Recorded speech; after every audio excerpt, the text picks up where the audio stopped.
stage. I'll add one thing to this. She looks great, she feels lousy, and she is funny. Ladies and gentlemen, Gina Luongo O'Connor!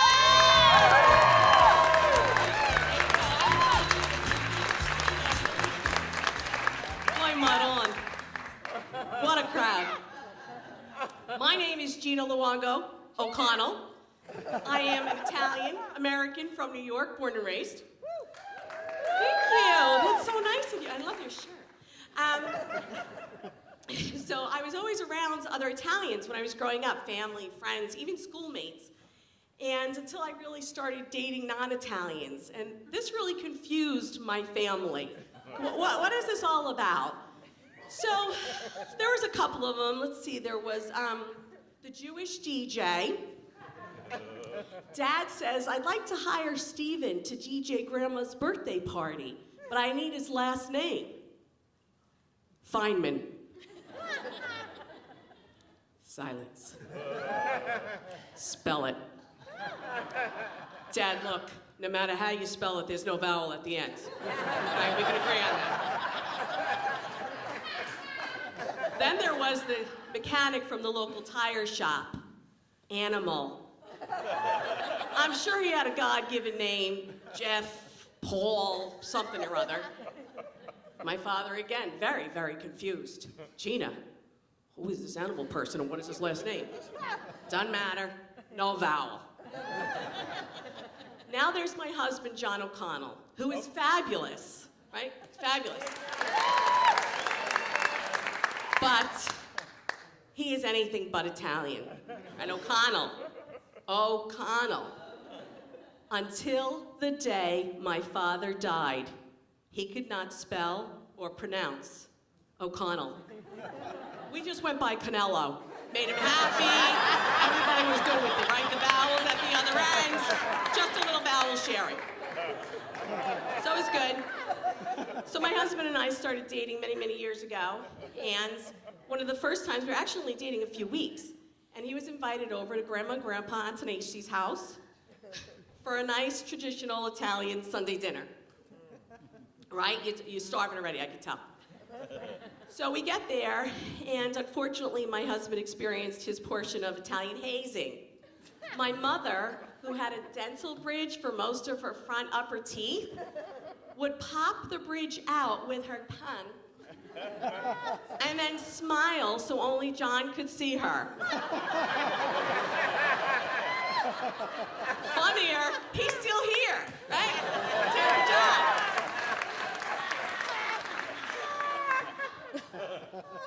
So later on that day, everybody's kind of getting busy preparing for the meal, and the antipasta was laid out already.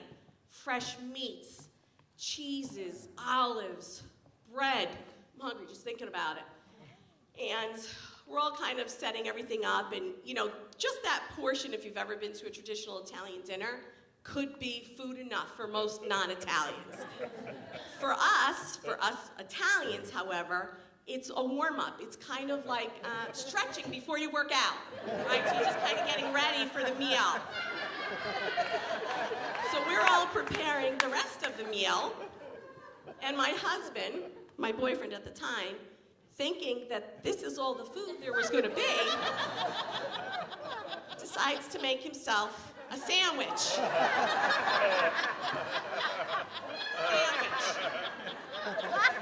There are 6 more bountiful courses on the way, and you are making a freaking sandwich?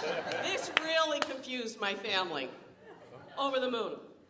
But again, he's still here. Another time, good for John, yeah. Keep going, good for John.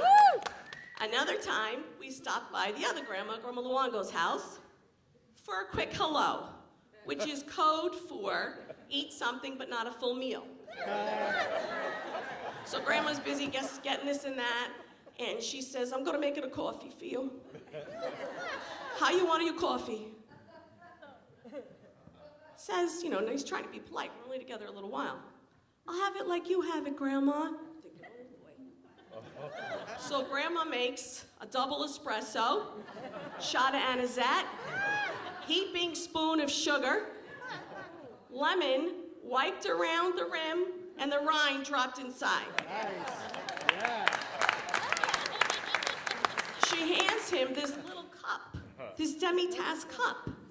And John, being new to the whole Italian experience, is thinking, well, it's just a small portion. As if. I mean, right? No such thing if you're Italian. So he does polite, takes the little cup.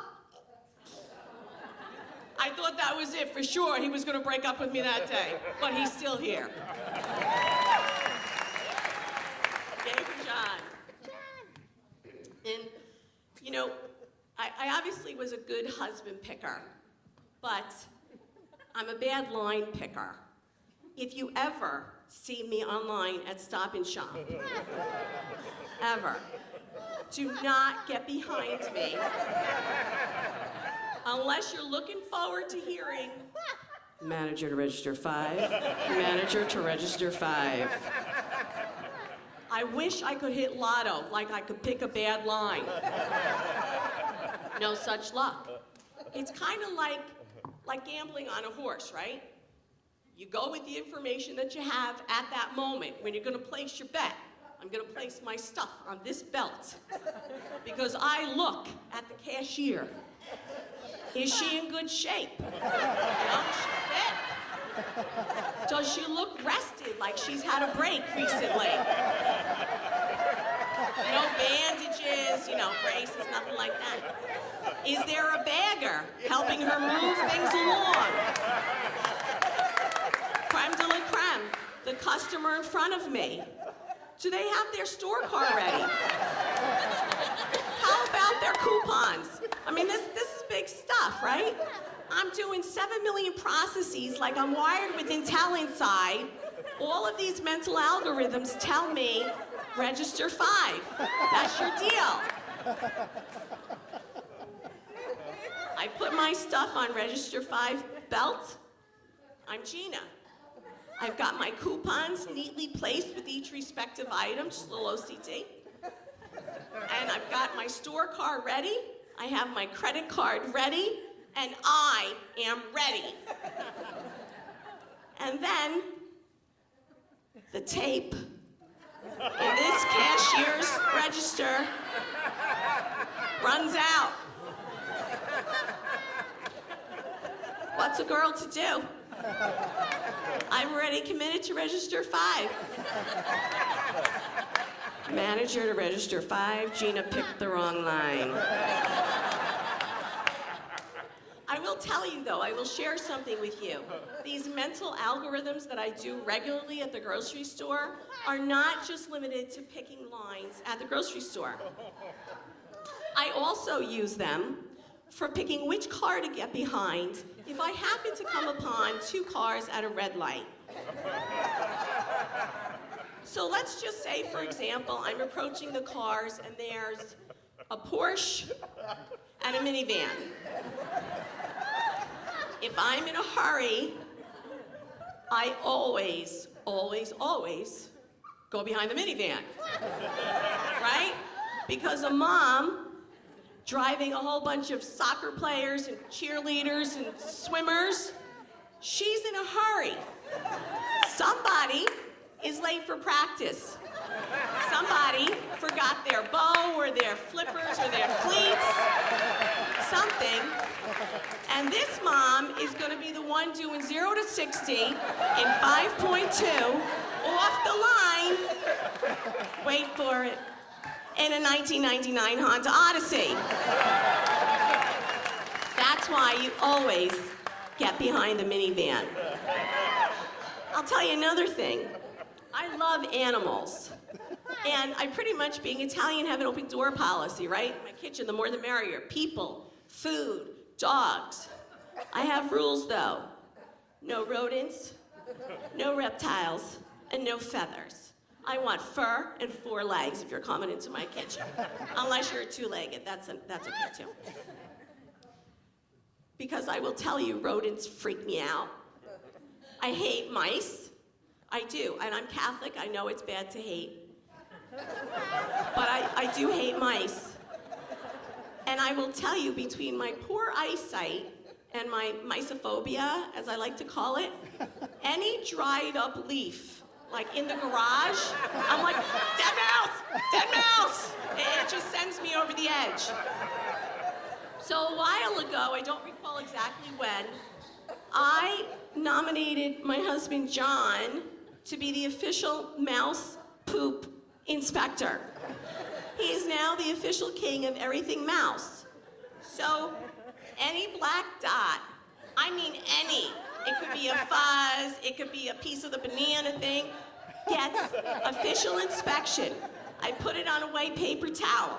I bring it to John, and I say, tell me, is this mouse poop? So one time, there was a poppy seed bagel, which does not mean that it wasn't mouse poop, right? So I do my whole process. I put it on the white paper towel. I bring it to John. I say, would you please, is it mouse poop? It's not mouse poop. You didn't even look. I'm telling you, it's not mouse poop. So I obviously don't believe this. He wets his finger, he puts it up, and he says, see? Not mouse poop. I said, you want to impress me? Eat it. I'm Gina, I'm out. Thank you so much.